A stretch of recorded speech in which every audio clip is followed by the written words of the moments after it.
Bonjour à tous, aujourd'hui on va voir quel message l'univers a à vous communiquer. Alors, on a le relâchement. Alors,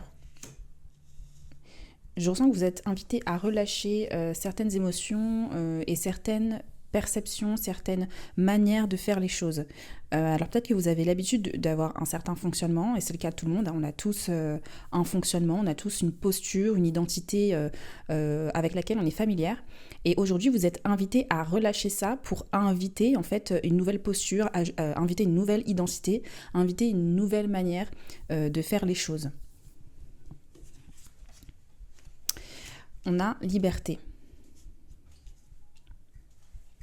Donc, en gros, ce relâchement vous permettra d'inviter de nouvelles choses, en fait, de nouvelles choses dans votre vie, ce qui vous donnera une sensation de liberté.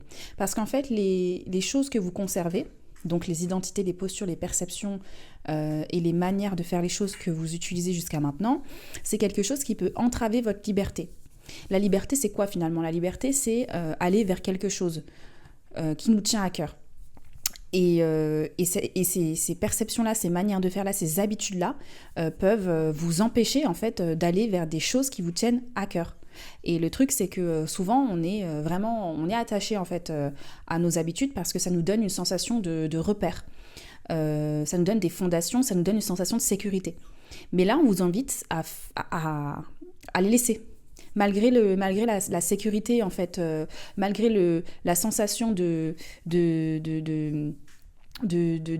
retenu, d'avoir un certain soutien, d'avoir un certain contrôle sur les choses, on vous invite quand même à relâcher ça parce que c'est pas bon pour vous en fait. Donc les habitudes, s'il y a des habitudes et des perceptions et des manières de faire les choses qui vous viennent en tête, ça peut être ça, ou ça peut être des choses qui sont moins conscientes, et donc il y a un travail de conscientisation qui peut être intéressant à faire à ce niveau-là. Mais voilà, vous êtes invité à lâcher.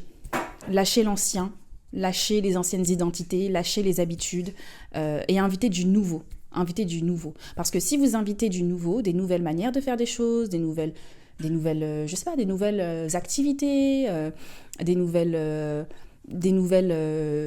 vidéos à regarder, des nouvelles émissions à regarder, enfin peu importe, des nouveaux livres à lire.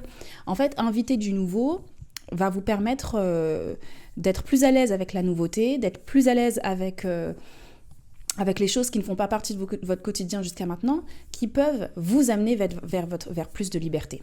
Donc on peut commencer comme ça, on peut commencer en intégrant juste de nouvelles choses qu'on n'a pas l'habitude de faire. On se familiarise en fait avec ce qui n'est pas habituel. Et ça peut vous ouvrir la porte vers la liberté. On n'est pas obligé en fait de faire des grands pas. On peut faire des petits pas. Voilà.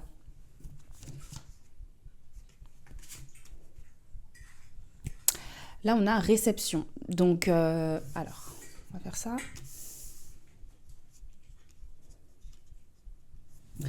Donc si vous arrivez à inviter donc des nouvelles choses à mettre en place, enfin si vous invitez, désolé, si vous invitez des nouveaux éléments dans votre quotidien qui vous permettront donc de faciliter donc le relâchement et de faciliter votre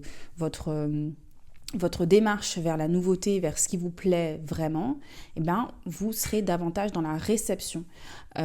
Puisque finalement, quand on a des habitudes, quand on retient des choses qui font partie du passé, qu'on a l'habitude de faire, blablabla, bah on retient. On est dans une énergie de fermeture et on est dans une énergie de contenance. On essaye de contenir. Et donc, lâcher, quand on lâche, quand on pense à ce truc, oh, je lâche, on est plus dans une énergie de passivité, on laisse les choses se faire, et donc c'est plus facile de recevoir quand on a cette posture-là. Donc si vous êtes à la recherche si vous voulez recevoir en tout cas de nouvelles choses dans votre vie, c'est une posture qui peut être intéressante, c'est un aspect qui peut être intéressant de développer.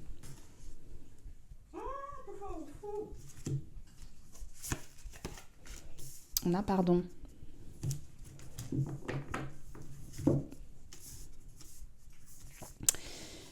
Pardon. Le pardon, c'est accepter le passé, en fait. Le pardon, c'est accepter le passé. Le pardon, c'est accepter les circonstances. Et on vous demande donc d'être dans le pardon, mais pas forcément le pardon auquel on pense. Ça veut dire, souvent, les personnes peuvent penser que le pardon, c'est accepter des choses qu'on n'aime pas, c'est faire revenir des éléments des gens par exemple qui nous ont blessés, les faire revenir dans notre vie, etc. C'est pas forcément ça. Ça peut être simplement accepter en fait que le passé, accepter qu'il y ait eu certaines circonstances dans votre vie. Et ça, si vous arrivez à être dans cette posture-là, c'est quelque chose qui peut vraiment vous aider à inviter de nouvelles choses dans la vie. Quand on n'est pas dans le pardon, c'est-à-dire, voilà, imaginons cette personne m'a fait cette chose par le passé et je ne lui pardonne pas. Quand on est dans cette énergie-là, en fait, on conserve la chose, on entretient la chose, on la conserve avec nous. Alors que quand on est dans une posture de pardon, c'est-à-dire, ok, cette personne m'a fait ça par le passé, mais en fait, c'est ce qui s'est passé, je ne peux pas revenir dessus, donc j'accepte que ça se soit passé. Ça ne veut pas dire qu'on veut que la personne revienne dans notre vie, ça ne veut pas dire qu'on ne souffre pas, ça ne veut pas dire que cette personne ne nous a pas atteinte, etc. Mais c'est juste qu'on accepte en fait que la chose se soit passée. Quand on est dans cette posture-là, on est dans une posture d'ouverture. Donc naturellement, c'est beaucoup plus facile par la suite d'attirer de nouvelles choses, d'attirer des choses, de réceptionner, puisqu'on est ouvert. Alors que quand on est dans une posture de fermeture, mais dans le passé, il m'est arrivé ça et tout, j'accepte pas, ça me saoule, voilà. On est dans une posture de fermeture. Et donc, naturellement, on reçoit moins, en fait, tout simplement. Donc, voilà. Le pardon n'est pas forcément quelque chose qu'on fait pour l'autre. Et c'est pas quelque chose qu'il faut se forcer à faire. Ça veut pas dire qu'on doit oublier. Ça veut pas dire que non. En fait, on accepte juste que ça se soit passé, point. Voilà, on accepte de ne pas avoir eu le pouvoir, on accepte de ne pas d'avoir ressenti de l'impuissance. On accepte ces choses-là, en fait. On accepte ça parce que la vie n'est pas parfaite. Voilà, la vie n'est pas parfaite, tout se passe pas parfaitement, et cette chose dans le passé ne s'est pas passée de manière parfaite, mais c'était ce qui était censé arriver à l'instant T. Voilà pour les messages du jour, j'espère que cette vidéo vous aura plu et je vous dis à bientôt.